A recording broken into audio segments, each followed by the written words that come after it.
Hello दोस्तों, welcome to my channel PR knowledge centre. I hope सभी लोग अच्छे से अपनी लाइफ एंजॉय कर रहे हो। बट टेस्ट भी तो करना जरूरी है। जैसा कि पता ही है आप लोग को, अगर आप लोग प्रिपरेशन कर रहे हो R O A R O की, तो एग्जाम तो भाई 1 मंथ 1 मंथ ओनली, 1 महीने है और फरवरी में एग्जाम है।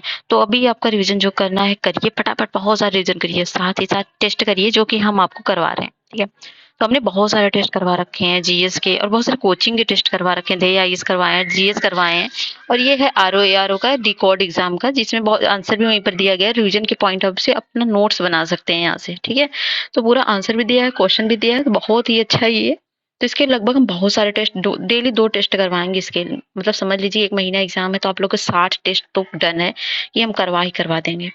तो चलिए, टाइम तो बहुत कम है, इसलिए हम ज्यादा बकवास करेंगे नहीं। बकवास मतलब बात है, इसको अलग वे से मत लीजिए।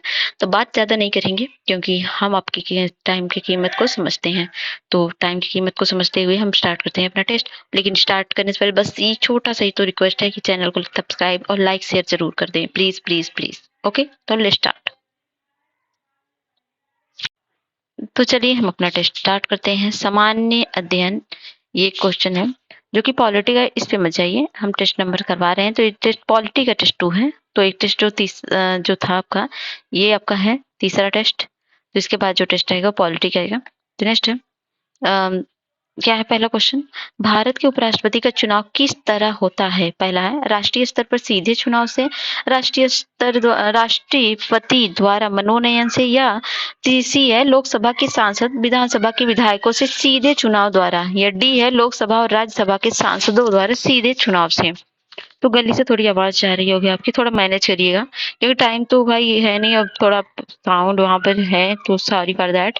तो how is the vice president of India elected? तो by the MPs of the Lok Sabha and the Rajya Sabha by direct election. Okay, Lok Sabha और राज्यसभा सांसदों द्वारा सीधे चुनाव होता है, किसका? उपराष्ट्रपति का।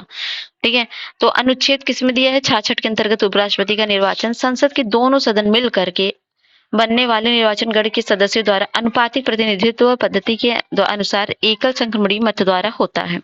दूसरा क्वेश्चन, उपराष्ट्रपति संबंधित निम्न कथनों पर कौन सा सही नहीं है? उपराष्ट्रपति बनने के लिए व्यक्ति के पास जनता के सदन के सदस्य निर्वाचित होने की योग्यता है। किसी राज्य के विधायिका का सदस्य इस पद के लिए उम्मीदवार हो सकता है। और तीसरा है, उपराष्ट्रपति का पद कार्यकाल उतना ही होता है जितना कि राष्ट्रपति का होता है। चौथा है, उसको एक औपचारिक महाभियोग द्वारा पद से हटाया जा सकता है। तो इसमें से कौन सा आंसर सही है? तो पहला और चौथा सही है। उपराष्ट्रपति बनने के लिए व्यक्ति के पास जनता के सदन के सदस्य निर्वाचित होने की योग्यता रखते हो, और चौथा है उसके पास एक औपचारिक महाभियोग पद, उसको मतलब एक महाभियोग पद द्वारा हटाया जा सकता है। ये जो है गलत है, बाकी सब सही है। तो ऑप्शन है सी। तो यहाँ पर दिया, उपराष्ट्रपति बनने के लिए आवश्यक क्या है? व्यक्ति के पास राज्यसभा का सदस्य निर्वाचित होने की योग्यता होनी चाहिए, और उपराष्ट्रपति को राज्यसभा में प्रस्तुत एवं सामान्य बहुमत से पारित संकल्प जिसे लोकसभा सहमत हो से हटाया जा सकता है। ठीक है, तीसरा क्वेश्चन है, उपराष्ट्रपति का पदच्युत करने संबंधी प्रस्ताव प्रस्तुत किया जा सकता है राज्यसभा में, किसी भी सदन में, लोकसभा में, संसद की संयुक्त बैठक में। तो वो राज्यसभा में किया जा सकता है। तो उपराष्ट्रपति को राज्य परिषद या राज्यसभा के ऐसे प्रस्ताव के द्वारा अपने पद से हटाया जा सकेगा जिसे राज्यसभा के तत्कालीन समस्त सदस्यों के बहुमत ने पारित किया हो, और जिससे लोकसभा सहमत हो, और इसके लिए संकल्प को प्रस्तावित करने की आज से सूचना कम से कम कितने दिन पूर्व दे दी जानी चाहिए? 14 दिन पूर्व। नेक्स्ट है चौथा क्वेश्चन, निम्नलिखित में से कौन सा सही है? जाकिर हुसैन 1967 से 1969, बीटी जत्ती ये 1974 से 1979, और उपराष्ट्रपति की बात है वेंकट रमण 1987 से 1992, और भैरव सिंह शेखावत 2002 से 2017। इसमें कौन सा सही सुमेलित है वो पूछ रहा है। तो इसमें दूसरा है, जो डीबी जत्ती हैं वो 1974 से 1979 तक थे, ये सही है, बाकी सब मिले हुए नहीं है। तो ऑप्शन हो गया बी। और आपका यहाँ पर आंसर दिया है, तो जाकिर हुसैन 1962 से कब तक थे? 67 तक थे, और बीडी जप्ती जो थे 74 से 79 के बीच थे, वेंकट रमण जो थे 84 से 87 के बीच थे, और भैरव सिंह शेखावत 2002 से 2007 तक। अब 5वां क्वेश्चन है, भारत के प्रधानमंत्री को कैसे चुना जाता है? निर्वाचन द्वारा चयनित और सी है मनोनीत, और डी है नियुक्त। तो उनको नियुक्त किया जाता है, प्रधानमंत्री का कोई चुनाव नहीं होता है।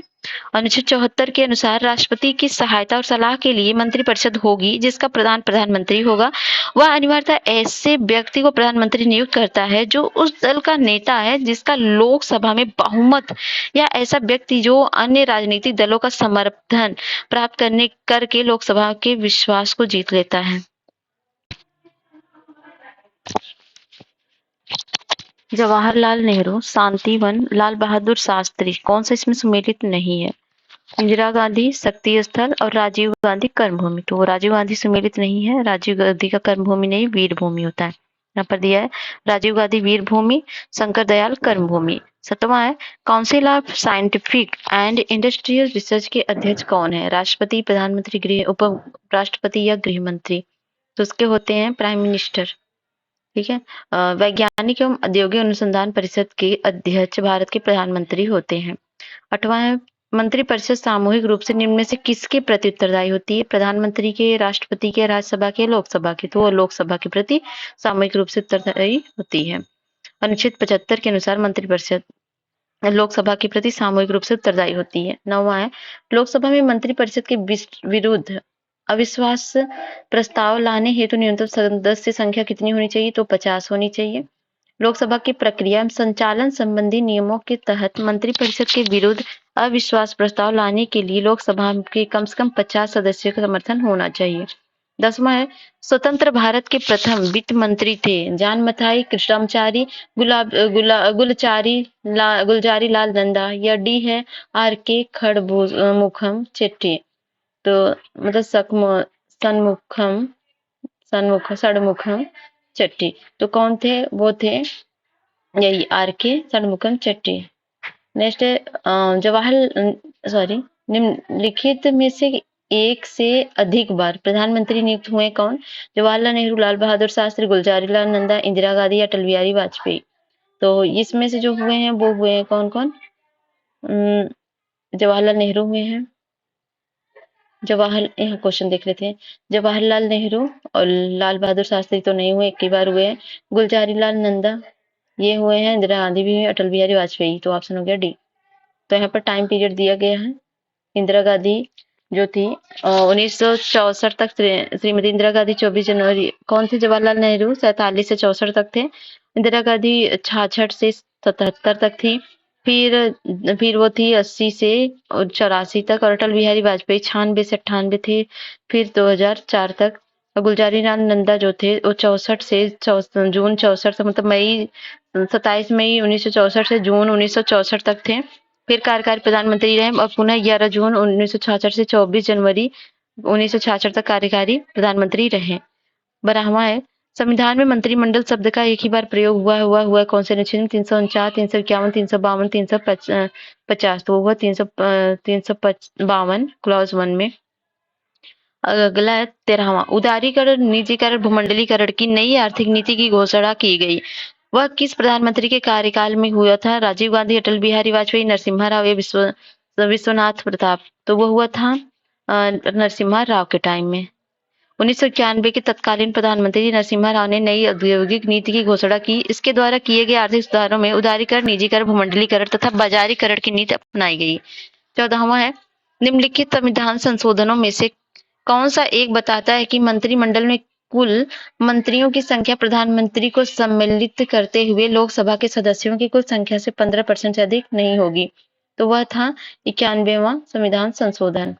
तो 91वां संविधान संशोधन अधिनियम 2003 द्वारा संविधान के अनुच्छेद 75 में मंत्रिपरिषद ने प्रधानमंत्री सहित कुल मंत्रियों की संख्या लोकसभा के कुल सदस्यों की संख्या का 15% से अधिक ज्यादा नहीं होना चाहिए।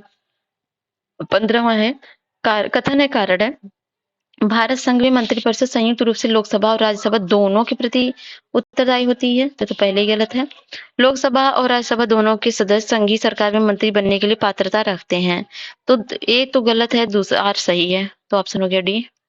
नेक्स्ट यहाँ पर दिया गया पढ़ लीजिए। अगला है 16वां निम्नलिखित में से कौन राष्ट्रपति के प्रसाद पर्यंत अपना पद धारण करता है? तो भारत के नियंत्रक एवं महालेखा परीक्षक, मुख्य निर्वाचन आयुक्त, लोकसभा अध्यक्ष एवं भारत का महान्यायवादी। तो वह भारत का महान्यायवादी। अनुच्छेद 76 के अनुसार महान्यायवादी भारत सरकार को कानूनी विषयों पर परामर्श देता है। वह भारत सरकार का प्रथम विधि अधिकारी है जो राष्ट्रपति के द्वारा नियुक्त किया जाता है और राष्ट्रपति के प्रसाद पर्यंत अपना पद धारण करता है। 17वां है, निम्नलिखित में से कौन संसद के दोनों सदनों में से किसी भी सदन की कार्यवाही में भाग ले सकता है? महाधिवक्ता, मुख्य न्यायाधीश या मुख्य निर्वाचन आयुक्त या महान्यायवादी? तो वह है अटॉर्नी जनरल। गैर सदस्य के रूप में संसद के किसी एक सदन की कार्यवाही में महान्यायवादी भाग ले सकते हैं। 18वां, सॉलिसिटर जनरल निम्न में से क्या होता है? तो सरकारी अधिवक्ता होता है, कानूनी सलाहकार होता है, राष्ट्रपति का कानूनी अधिकारी होता है, प्रशासनिक अधिकारी होता है। तो कानूनी सलाहकार होता है। 19वां है, लोक निधि का अभिवाहक किसे कहा जाता है? राष्ट्रपति को, महान्यायवादी को या महाधिवक्ता को, नियंत्रक महालेखा परीक्षक को? तो नियंत्रक एवं महालेखा परीक्षक जिसे कैग बोलते हैं वो होता है। नियंत्रक एवं महालेखा परीक्षक संघ एवं राज्यों की लोक निधियों में सभी व्ययों की लेखा परीक्षा करता है, इसलिए उसे लोक निधि का अभिभावक कहा जाता है। 20वां है, संविधान का कौन सा अनुच्छेद भारत के नियंत्रक और महालेखा परीक्षक के कर्तव्य को निर्धारित करता है? 145, 146, 147, 149? तो वह है 149। भारत के नियंत्रक महालेखा परीक्षक संसद की लोक लेखा समिति की बैठकों में भाग ले सकता है। अनुच्छेद 149 में नियंत्रक महालेखा परीक्षक के कर्तव्यों एवं शक्तियों का वर्णन है। 21वां है, लोकसभा में राज्यों के प्रतिनिधि को सम्मिलित कीजिए। तो आंध्र प्रदेश में कितने हैं? यहाँ इंग्लिश में देखते हैं। तो आंध्र प्रदेश में कितनी सीटें हैं? तो वो हैं 25। और तमिलनाडु में 39 और महाराष्ट्र में 48 है, छत्तीसगढ़ में 11 है। तो ऑप्शन हो गया बी। तो यहाँ पर है आंध्र प्रदेश में 25 है, तमिलनाडु में 39 है और महाराष्ट्र में 48 है, छत्तीसगढ़ में 11 है, पंजाब में 13 है, असम में 14 है, गुजरात में 26 है। निम्न में से कौन अपने पद की शपथ नहीं लेता है? वो राष्ट्रपति, उपराष्ट्रपति, स्पीकर, प्रधानमंत्री? तो वह है स्पीकर। तो ये सारे क्वेश्चन प्रीवियस ईयर में पूछे गए हैं। मैं आपको जानकारी लिए बता दूं, अगर आप घटना चक्र का किए होंगे, हमारा घटना चक्र का वीडियो सारा देखे होंगे, तो उसमें मैंने ये सब पढ़ाया हुआ है। ठीक है। अगला है, स्पीकर अपने पद की शपथ नहीं लेता है, वो पहले ही लोकसभा सदस्य के तौर पर पद की शपथ ले चुका होता है। 23वां है, लोकसभा के अध्यक्ष को कैसे हटाया जा सकता है? तो लोकसभा के उपस्थित सदस्यों के 2/3 बहुमत से पारित संकल्प द्वारा, या लोकसभा के सभी सदस्य के बहुमत से पारित संकल्प द्वारा, या प्रधानमंत्री सिफारिश पर राष्ट्रपति द्वारा?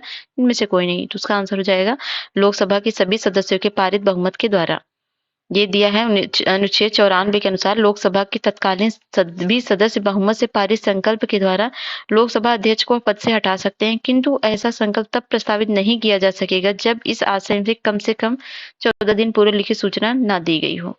प्रोटेम स्पीकर का कर्तव्य क्या होता है? 24वां क्वेश्चन, स्पीकर की अनुपस्थिति में सदन की कार्यवाही का संचालन करना, सदस्य को शपथ दिलाना या स्थानापन्न रूप से स्वीकार कर स्पीकर का कार्य करना जब तक स्पीकर के चुनाव की संभावना ना हो। केवल सदस्यों और चयन प्रमाण पत्रों को चेक करना है कि वह सही है। तो ऑप्शन होगा वो शपथ दिलाने काम करता है। Administrating oath to the member. और नेक्स्ट 25, भारत की प्रथम लोकसभा के पहले अध्यक्ष कौन थे? जीबी पंत थे, सीडी देशमुख थे, जीवी मवलंकर थे, एस राधाकृष्णन थे? तो वह थे जीवी मवलंकर। 26वां है, लोकसभा अध्यक्ष अपने कास्टिंग वोट का प्रयोग कब करते हैं? तो वो करते हैं vote in case of equality of vote. अनुच्छेद 100 के अनुसार लोकसभा अध्यक्ष अपने कास्टिंग वोट का प्रयोग तब करते हैं जब किसी विषय के संदर्भ में हुए मतदान में सत्ता पक्ष एवं विपक्ष दोनों को वोट बराबर होने के कारण टाई की स्थिति हो। ठीक है। तो अगला है 27, भारतीय संविधान का कौन सा अनुच्छेद संसद को राज्य सूची के विषय पर कानून बनाने के लिए शक्ति प्रदान करता है? अनुच्छेद 240, 39, 249, 215? तो है 249। आर्टिकल 249 के तहत यदि राज्यसभा अपने उपस्थिति एवं मत देने वाले सदस्यों के कम से कम 2/3 बहुमत से ऐसा संकल्प पारित करे कि राज्य सूची के किसी विषय पर विधि बनाना राष्ट्रीय हित में आवश्यक है, तो संसद उस विषय पर विधि बना सकती है। 28वां है, राज्य और राज्यसभा के स्थानों का आवंटन है। तो आंध्र प्रदेश में कितने हैं? तो 18 है। और इसमें से कौन सा सम्मिलित नहीं है?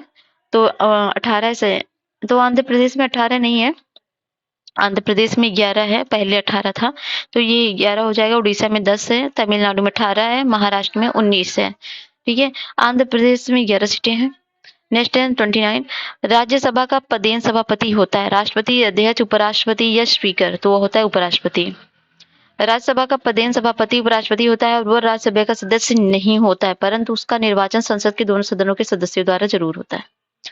30वां है, भारतीय संसद के घटक क्या है? केवल लोकसभा और राज्यसभा, राष्ट्रपति, लोकसभा, राज्यसभा, तो ये तो मिल गया आंसर यहीं पर, ये तो पढ़ा होगा। 79 आर्टिकल 79 के अनुसार संसद, राष्ट्रपति दोनों सदनों राज्यसभा, लोकसभा से मिलकर बनेगी। 31 है, भारतीय संविधान के किस अनुच्छेद के अंतर्गत अंतरराष्ट्रीय समझौतों को प्रभावी बनाने हेतु संसद राज्य सूची के विषय पर कानून बना सकती है? अनुच्छेद 230 है, अनुच्छेद 249 है, 214 है, 253 है, तो अनुच्छेद 253 है। अनुच्छेद 253 के अनुसार अंतरराष्ट्रीय समझौते के अनुपालन के क्रम में संसद राज्य सूची के विषय पर कानून बना सकती है। 32 अध्यक्ष सदन के किसी भी सदस्य को बोलने से रोक सकता है और किसी सदस्य को बोलने दे सकता है। अंतरपर्दन मीन्स इंट्रोवर्जन में या डिकोरम में या यील्डिंग द फ्लोर या वेट, तो वो होता है यील्डिंग द फ्लोर, मतलब बैठ जाना। बैठ जाना मतलब क्या होता है? अध्यक्ष किसी सदस्य को बोलने से रोककर अन्य को बोलने के लिए कह सकता है। अंतरप्रदन मीन्स किसी सरकारी अधिकारी से किसी नीति या कार्य के विवरण की मांग हेतु संसदीय प्रक्रिया। 33 है, संसद में शून्य काल का समय क्या है? सुबह 9 से 10 बजे तक, 10 से 11 बजे, 11 से 12 दोपहर तक या 12 से 1 बजे तक, तो वह 12 से 1 बजे तक का समय। शून्यकाल विशिष्ट भारतीय संसदीय व्यवहार है। लोकसभा में प्रश्नकाल के बाद का समय शून्यकाल कहा जाता है। इसकी अवधि 1 घंटा हो सकती है। सामान्य दोपहर 2 बजे से 1 बजे तक समय होता है। ठीक है, अगला है 34वां। निम्नलिखित में से कौन सा कथन सही है? धन विधेयक राज्यसभा में पुनः स्थापित किया जा सकता है। धन विधेयक संसद के दोनों सदनों में किसी में पुनर्स्थापित किया जा सकता है। धन विधेयक लोकसभा में पुनः स्थापित नहीं किया जा सकता। डी सही है, धन विधेयक लोकसभा में पुनः स्थापित किया जा सकता है। अनुच्छेद 109 के अनुसार धन विधेयक राज्यसभा में पुनः स्थापित नहीं किया जा सकता। धन विधेयक लोकसभा में प्रस्तुत किया जाता है। धन विधेयक लोकसभा द्वारा पारित किए जाने के पश्चात राज्यसभा को उसकी सिफारिशों के लिए प्रेषित किया जाता है, जिससे राज्यसभा अधिकतम 14 दिनों तक ही रोक सकती है। 34वां है, संसद के दोनों सदनों के संयुक्त अधिवेशन की अध्यक्षता कौन करता है? तो वो करते हैं स्पीकर। तो संसद दोनों सदनों की संयुक्त बैठक की अध्यक्षता लोकसभा का अध्यक्ष करता है। 36 है, संसद के दोनों सदनों का संयुक्त अधिवेशन आयोजित होता है, वो होता है भारत के राष्ट्रपति के निर्वाचन के लिए नहीं, और भारत के उपराष्ट्रपति के निर्वाचन के लिए भी गलत है। संविधान के संशोधन संबंधी विधेयक पारित, इसमें तो बिल्कुल नहीं। एक ऐसे विधेयक पर विचार करने और उसे पारित करने के लिए जिस पर दोनों सदनों में मतभेद हो, तो ऑप्शन हो जाएगा ओनली 4। भारत में संसद के दोनों सदनों की संयुक्त बैठक का प्रावधान 108 अनुच्छेद 108 में वर्णित है। दोनों सदनों का संयुक्त अधिवेशन तब आयोजित होता है जब किसी साधारण विधि निर्माण विधेयक पर विचार करने और उसे पारित करने में दोनों सदनों में मतभेद हो। 37 है, भारत की संचित निधि में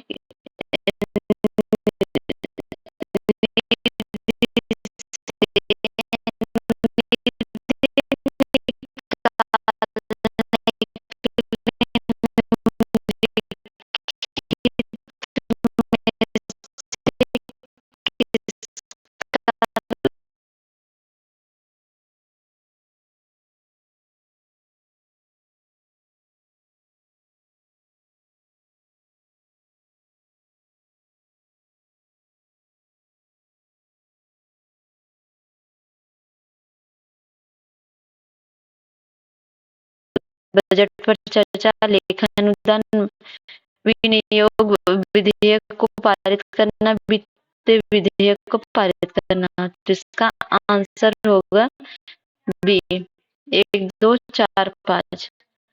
तो ये है प्रेसिडेंट, तो इसका आंसर तो बी हो गया। तो बजट का प्रस्तुतिकरण होता है, फिर बजट पर चर्चा होती है, फिर विनियोग विधेयक को पारित करना होता है, फिर वित्त विधेयक को पारित करना होता है, फिर सामान्य वित्तीय विधायन के चरण होते हैं। 44वां है, निम्नलिखित प्रस्तावों में से किसका संदर्भित संबंध संघीय बजट से है? निंदा प्रस्ताव का, स्थगन प्रस्ताव, कटौती प्रस्ताव का, स्थानाकर्षण प्रस्ताव का, तो ये होता है कट मोशन। ठीक है, कटौती प्रस्ताव क्या होता है? सरकार की मांग के प्रति विपक्षी दलों द्वारा असहमति व्यक्त करते हेतु कटौती प्रस्ताव लाया जाता है। मुख्यतः 3 प्रकार का होता है। एक होता है पॉलिसी कट, जिसके तहत मांग की राशि को घटाकर 1 रुपया कर दिया जाता है। इससे गंभीर माना जाता है क्योंकि ये सरकार के खर्च को नहीं अपितु नीति को ही अस्वीकृत कर देता है। दूसरा है टोकन कट। इसके तहत अनुदान की मांग में 100 रुपए की कटौती की जाती है। इसमें असहमति का प्रदर्शन करता है। इकोनॉमिक कट क्या होता है? इसके तहत अनुदान की मांग एक निश्चित राशि की कटौती करने का प्रस्ताव होता है। ध्यानाकर्षण प्रस्ताव क्या होता है? किसी अत्यावश्यक सार्वजनिक महत्व के विषय पर मंत्री का ध्यान उत्कृष्ट करने और उसे पद एवं सत्ता के अनुरूप औपचारिक कथन की प्राप्ति के लिए लाया जाता है। और निंदा प्रस्ताव तो सरकार की दोषपूर्ण नीतियों के सुधार के लिए लाया जाता है। और स्थगन प्रस्ताव किसी अत्यावश्यक सार्वजनिक महत्व के विषय पर सदन के सदस्यों का ध्यान उत्कृष्ट करने हेतु लाया जाता है। 41 से खाद्य मिलावट निवारण अधिनियम प्रथम बार लागू हुआ था। ये हुआ था 1955 में। 42 है, निम्नलिखित युग्मों में से कौन सा सुमेलित नहीं है? हिंदू विवाह अधिनियम 1955 सही है। हिंदू उत्तराधिकार अधिनियम 1956 ये भी सही है। और घरेलू हिंसा महिला संरक्षण अधिनियम 2005 ये भी सही है। सती निरोधक अधिनियम 1986 में नहीं आया था, ये आया था 87 में। घरेलू हिंसा महिला संरक्षण 26 अक्टूबर 2006 से संपूर्ण भारत में लागू है। 43 है, सूचना का अधिकार। एक मूल अधिकार है, एक विधिक अधिकार है, तो ये दोनों है, मूल अधिकार भी है, विधिक अधिकार भी है। नेक्स्ट है 44, निम्नलिखित में से कौन सा एक सबसे बड़ी संसदीय समिति है? प्राक्कलन समिति, सरकारी उपक्रम समिति, लोक लेखा समिति या याचिका समिति? तो है प्राक्कलन समिति। प्राक्कलन समिति में सदस्यों की संख्या 30 होती है, जो लोकसभा से होते हैं और इनका कार्यकाल 1 वर्ष का होता है। प्राक्कलन समिति यह बताती है कि प्राक्कलों में निहित नीति के अनुरूप क्या मितव्ययिता बरती जा सकती है तथा संगठन कार्य कुशलता प्रशासन में क्या क्या सुधार कर सकता है। यह सबसे बड़ी समिति है।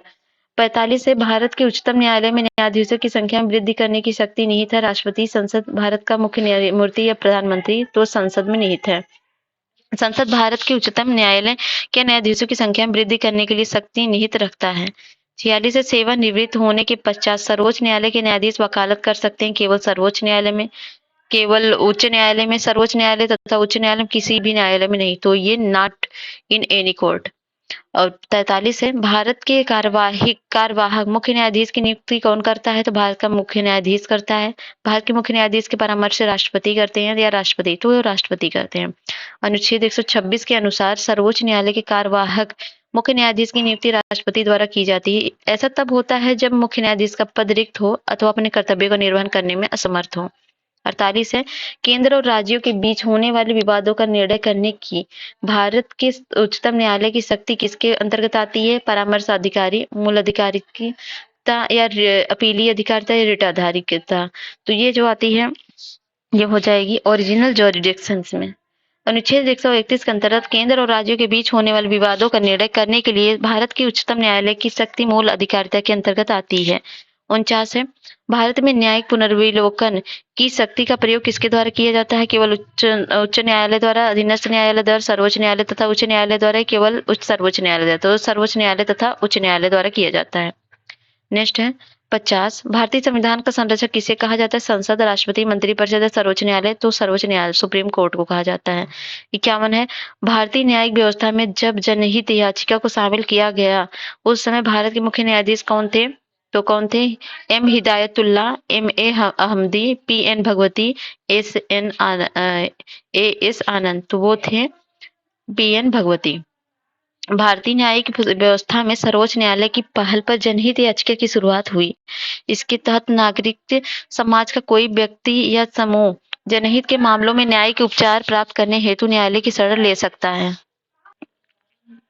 52 है, भारतीय संविधान के निम्न अनुच्छेदों में से किस एक के अधीन राज्यपाल राष्ट्रपति के विचार के लिए किसी विधेयक को आरक्षित रख सकता है?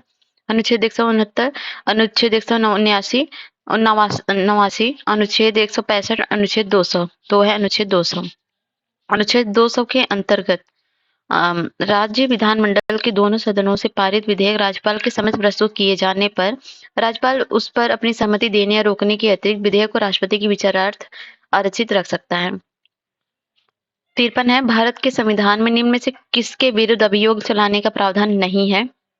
राष्ट्रपति के विरुद्ध, राज्य के राज्यपाल के विरुद्ध, या भारत के मुख्य न्यायाधीश के विरुद्ध, या भारत के उपराष्ट्रपति के विरुद्ध?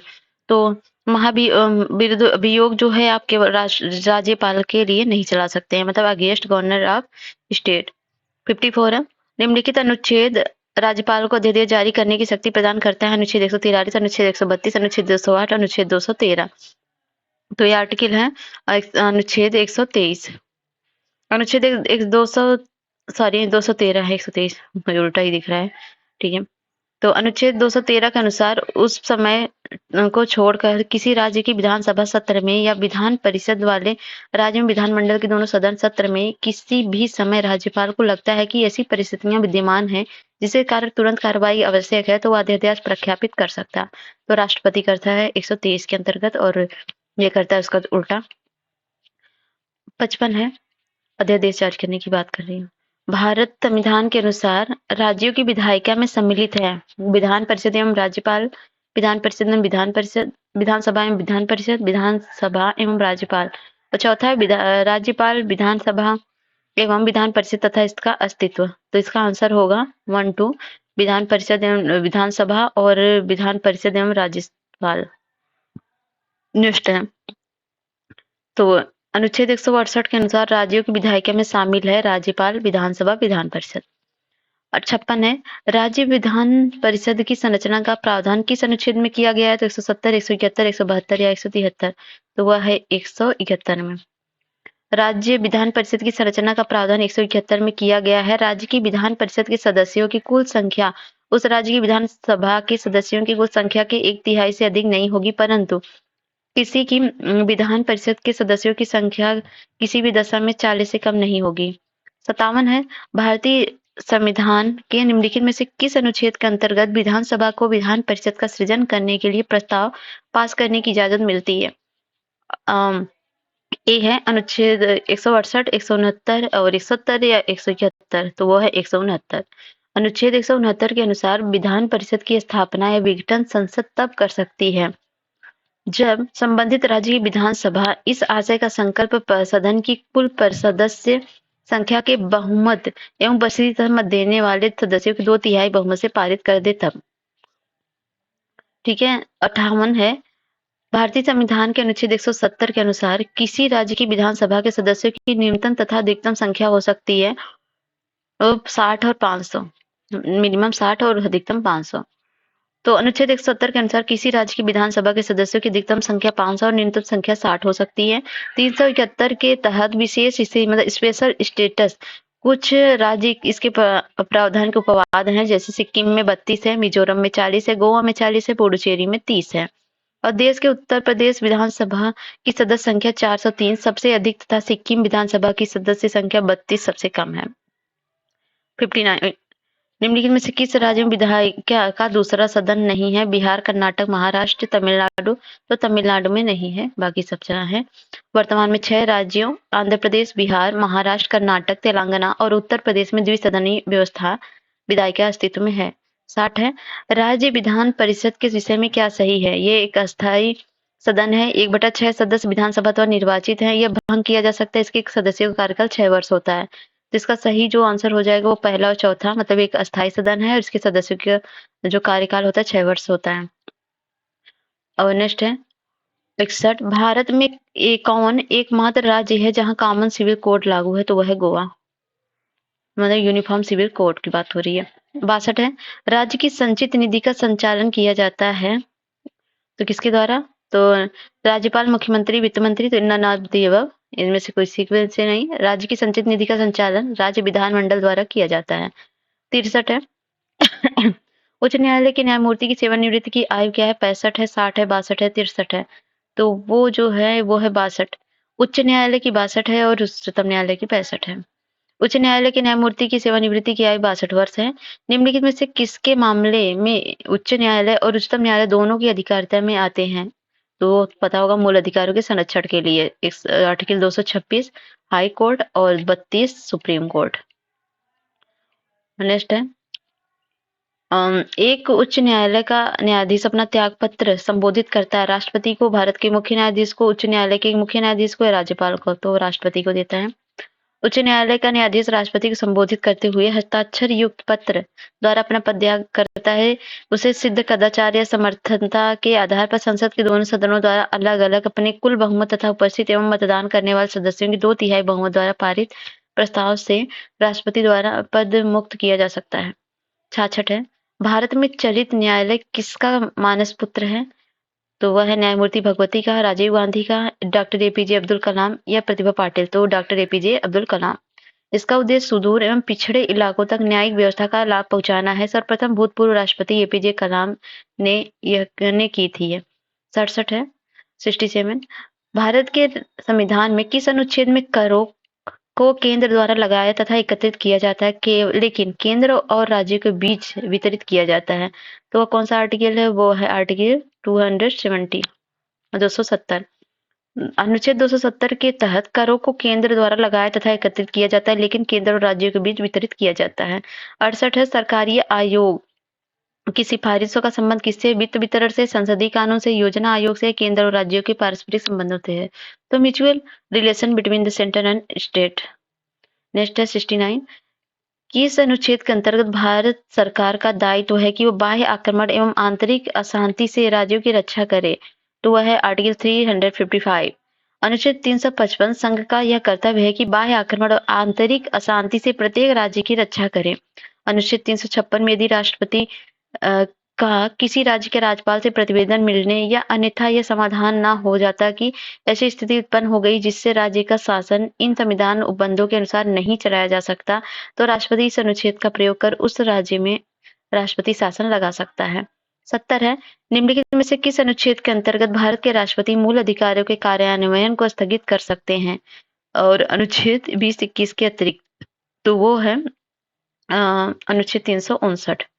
तो 44वें संविधान संशोधन 1978 के पश्चात अब राष्ट्रीय आपातकाल की स्थिति में राष्ट्रपति अनुच्छेद 359 के तहत आदेश जारी कर अनुच्छेद 20-21 के अतिरिक्त अन्य मूल अधिकारों का कार्यान्वयन स्थापित कर सकते हैं। कब करते हैं ये? राष्ट्रीय आपातकाल के टाइम, नेशनल इमरजेंसी के टाइम। निम्नलिखित में से कौन केंद्र और राज्यों में राजस्व बंटवारे के लिए मापदंडों की अनुशंसा करता है? तो वह है वित्त आयोग। अनुच्छेद 280 में प्रत्येक 5 वर्ष के अंतराल पर एक वित्त आयोग का गठन प्रावधान किया गया है। इसका मुख्य कार्य संघ और राज्यों के बीच करों के शुद्ध आगमों के वितरण के बारे में और राज्यों के बीच ऐसे आगमों के आवंटन के तरीके के संबंध में राष्ट्रपति की सिफारिश प्रस्तुत करता है। 72 है 10वें वित्त आयोग के अध्यक्ष कौन थे? तो वह थे केसी पंत। अगला है तो ये एम खुसरो 11वें थे, केसी पंत 10वें थे, श्री रंगराजन 12वें थे और विजय केलकर 13वें थे। योजना आयोग की स्थापना की गई थी, अगला है 73वां योजना आयोग की स्थापना की गई थी किसके द्वारा? तो ये होती है संघीय मंत्रिपरिषद द्वारा एक विशेष प्रस्ताव पारित करके। योजना आयोग एक संविधानेतर संस्था थी। इसका संविधान में कोई उल्लेख नहीं था। इसका गठन केंद्रीय मंत्रिमंडल के एक संकल्प द्वारा 15 मार्च 1950 को किया गया था। 74 है निम्नलिखित में से कौन एक संविधानोत्तर संस्था है? तो वह है नीति आयोग। नीति आयोग एक संविधानोत्तर संस्था है। इसका उल्लेख संविधान में नहीं है। इसकी स्थापना 1 जनवरी 2015 को केंद्रीय मंत्रिमंडल के एक संकल्प द्वारा की गई थी, जबकि संघ लोक सेवा आयोग, वित्त आयोग, निर्वाचन आयोग संवैधानिक संस्थाएं हैं। अगला 75 है भारत में राष्ट्रीय विकास परिषद कब गठित की गई थी? तो ये की गई थी 6 अगस्त 1952। अगला है 76 है निम्नलिखित में से कौन सा युग्म सुमेलित नहीं है? केंद्रीय अन्वेषण ब्यूरो 1963, केंद्रीय सतर्कता आयोग 1964, भ्रष्टाचार निरोधक कानून 1988, प्रवर्तन निदेशालय 1954। तो इसमें कौन सम्मिलित नहीं? तो वो है D, director of enforcement ED. ये जो है 1954 में नहीं, ये 1956 में बना था। और केंद्रीय अन्वेषण ब्यूरो जो 1963 में बना था, सतर्कता आयोग सीबीसी ये बना था 1964 में, भ्रष्टाचार निरोधक कानून 1988 में बना था। अगला 77 राष्ट्रीय मानवाधिकार आयोग के अध्यक्ष एवं सदस्यों की नियुक्ति समिति में निम्न में से कौन सदस्य नहीं होता? तो इसमें नहीं होता, राज्यसभा के सभापति नहीं होते हैं। बाकी speaker of the Lok Sabha, leader of the opposition in Lok Sabha भी होते हैं, leader of the opposition in Rajya Sabha ये भी होते हैं। राष्ट्रीय मानवाधिकार आयोग के अध्यक्ष एवं सदस्यों की नियुक्ति के लिए एक समिति गठित की जाती है, जिसके सदस्य हैं प्रधानमंत्री, गृह मंत्री, लोकसभा के विपक्ष के नेता, राज्यसभा के विपक्ष के नेता और लोकसभा अध्यक्ष होते हैं और राज्यसभा के उपसभापति भी होते हैं। 78 है केंद्रीय सतर्कता आयोग की स्थापना किसकी अनुशंसा पर की गई? कृपलानी समिति, मंडल आयोग या भारतीय प्रशासनिक सुधार आयोग या संस्थानम समिति? तो वह है संस्थानम समिति। तो केंद्रीय सतर्कता आयोग की स्थापना संस्थानम समिति की सिफारिशों पर सरकार ने 1964 में राष्ट्रपति द्वारा एक अध्यादेश जारी किए जाने के फलस्वरूप केंद्रीय सतर्कता आयोग को 25 अगस्त 1988 से सांविधिक दर्जा देकर एक बहुसदस्यीय आयोग बना दिया। मंडल आयोग रिपोर्ट किस वर्ष प्रस्तुत की गई थी? तो ये आई थी 1980 में। मंडल आयोग वर्ष 1979 में तत्कालीन प्रधानमंत्री मोरारजी देसाई के नेतृत्व में वाली जनता पार्टी द्वारा सामाजिक और शैक्षणिक रूप से पिछड़े लोगों की पहचान करने के लिए गठित किया गया था। इसके अध्यक्ष थे विंदेश्वरी प्रसाद मंडल। इस आयोग ने 1980 में अपनी रिपोर्ट सौंपी थी। 80 है, राज्य लोक सेवा आयोग के सदस्यों की नियुक्ति किसके द्वारा की जाती है? राष्ट्रपति, राज्यपाल या मुख्य न्यायालय के न्यायाधीश या मुख्यमंत्री? तो की जाती है राज्यपाल द्वारा। ठीक है। संघ आयोग एवं संयुक्त आयोग के अध्यक्ष और सदस्यों की नियुक्ति राष्ट्रपति द्वारा की जाती है, जबकि राज्य लोक सेवा आयोग के अध्यक्ष तथा सदस्यों की नियुक्ति राज्यपाल द्वारा की जाती है। 81 है, भारत के संविधान के निम्नलिखित में से किस अनुच्छेद के अंतर्गत संघ लोक सेवा आयोग और राज्य लोक सेवा आयोग का प्रावधान किया गया है? तो अनुच्छेद 314, 315, 316, 317। तो वह है अनुच्छेद 317, सॉरी 315 है, कहाँ पे दिमाग है। अनुच्छेद 315 के अनुसार संघ के लिए एक संघ लोक सेवा आयोग और प्रत्येक राज्य के लिए एक लोक सेवा आयोग का बात किया गया है। 82 है, भारत में पहली बार लोक सेवा आयोग की स्थापना जिस अधिनियम द्वारा हुई वह कौन सा अधिनियम था? वह था government of India act 1919। Next है, भारत के मुख्य चुनाव आयुक्त को नियुक्त किया जाता है राष्ट्रपति, राज्यपाल, प्रधानमंत्री या मुख्य न्यायाधीश? तो राष्ट्रपति द्वारा। अनुच्छेद 324 के अनुसार भारत के निर्वाचन आयोग के मुख्य चुनाव आयुक्त तथा अन्य चुनाव आयुक्तों की नियुक्ति संसद द्वारा बनाई गई विधि के अधीन राष्ट्रपति द्वारा की जाती है। निर्वाचन आयुक्त को हटाया जा सकता है किसके द्वारा? मुख्य निर्वाचन आयुक्त द्वारा, भारत के मुख्य न्यायाधीश द्वारा, प्रधानमंत्री द्वारा, मुख्य निर्वाचन आयुक्त के परामर्श पर राष्ट्रपति द्वारा। तो by the president of the advice of the chief election commissioner. Next है 85, भारत के मुख्य निर्वाचन आयुक्त का पदावधि क्या है? 5 वर्ष का, 5 वर्ष या 65 वर्ष की आयु जो भी पहले हो। सी है राष्ट्रपति के प्रसाद पर्यंत। डी है 6 वर्ष या 65 की आयु तक जो भी पहले हो। तो 6 year up to the age of 65 year whichever is earlier.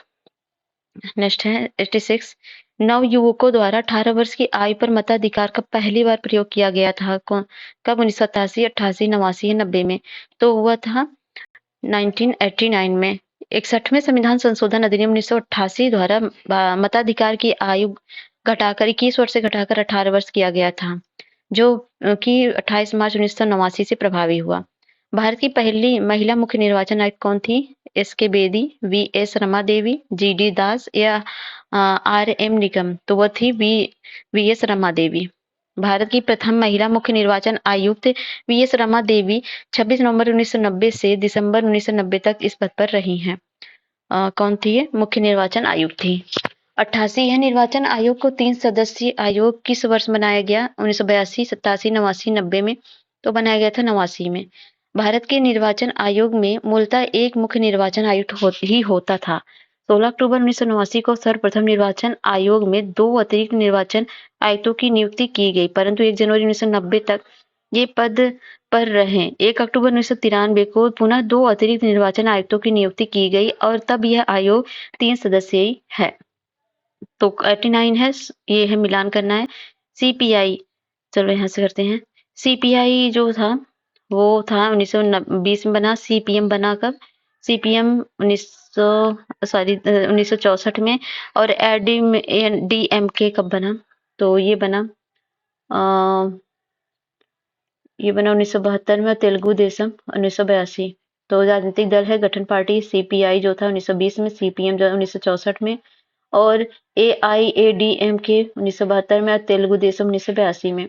दल बदल निरोधक अधिनियम किस तिथि को पारित हुआ और कौन सी थी वह कौन सी तिथि थी? और ये था तो वो था 15 फरवरी 1985 को।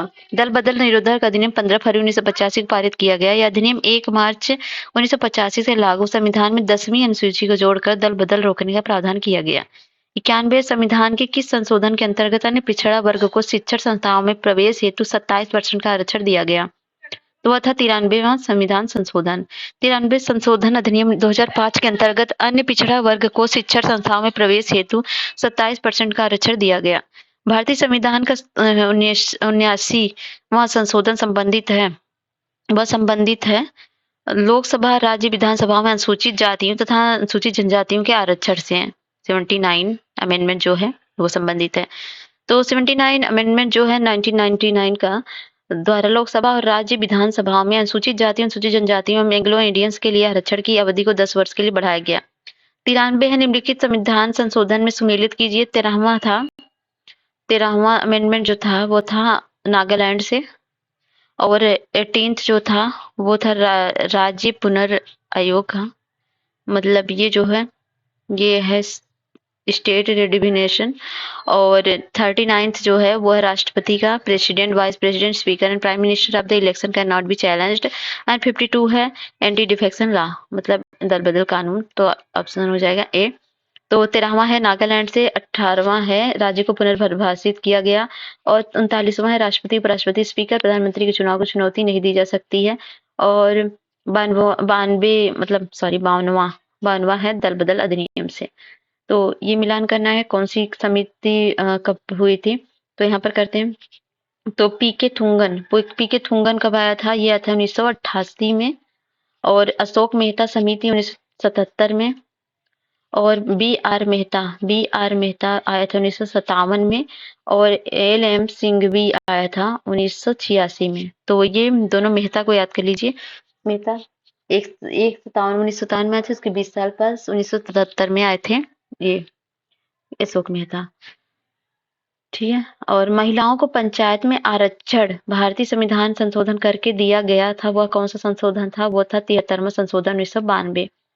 महिलाओं को पंचायत में आरक्षण संविधान 73वां संशोधन करके दिया गया। अनुच्छेद 243 घ के अनुसार पंचायत में सभी स्तर पर महिलाओं को 1/3 आरक्षण प्रदान किया गया। पंचायती राज की त्रिस्तरीय प्रणाली में आते हैं, क्या आते हैं? तो इसमें आते हैं ग्राम पंचायत, क्षेत्र पंचायत, समिति, जिला परिषद। Option D. तो पंचायत की त्रिस्तरीय प्रणाली में ग्राम पंचायत, क्षेत्र पंचायत, जिला परिषद आते हैं। 97वां है 243 जेड जे के अनुसार सहकारी समिति के निदेशक की अधिकतम संख्या हो सकती है 21, 15, 11 एंड 7। तो होती है 21। अनुच्छेद 243 जेड जे के अनुसार सहकारी समिति में बोर्ड में उतनी ही संख्या में निदेशक होंगे जितने राज्य विधानमंडल द्वारा विधि बनाकर उपबंधित किए जाएं, परंतु सहकारी सोसाइटी के निदेशकों की अधिकतम संख्या 21 से अधिक नहीं होगी। एमनेस्टी इंटरनेशनल एक संगठन है जो जुड़ा हुआ है किससे? मानव अधिकारों के संरक्षण से। जापान की संसद को क्या कहा जाता है? तो जापान की संसद को कहा जाता है डायट जापान की संसद कहा जाता है। रिक्सडेग जो होता है स्वीडन के, और कॉर्टेज स्पेन को, और सेजिस पोलैंड को। कौन सी भाषा संविधान की 8वीं अनुसूची में शामिल नहीं है? कोंकणी, मणिपुर, अंग्रेजी, गुजराती। सीधे ही अंग्रेजी नहीं शामिल है। अभी तक 22 भाषाओं में मान्यता मिली है, जो है असमिया, बंगाल, गुजराती, हिंदी, कन्नड़, कश्मीरी, कोंकणी, मणिपुर, मलयालम, मराठी, नेपाली, उड़ीसा, पंजाबी, संस्कृत, हिंदी, तमिल, तेलुगु, उर्दू, बोडो, डोगरी, मैथिली, संथाली। ठीक है, तो 100 क्वेश्चन कंप्लीट। तो कैसा लगा वीडियो बताइए जरूर। अगर पसंद आता है लाइक से सब्सक्राइब करिए। मिलते हैं नेक्स्ट वीडियो में। तब तक जय हिंद, जय भारत।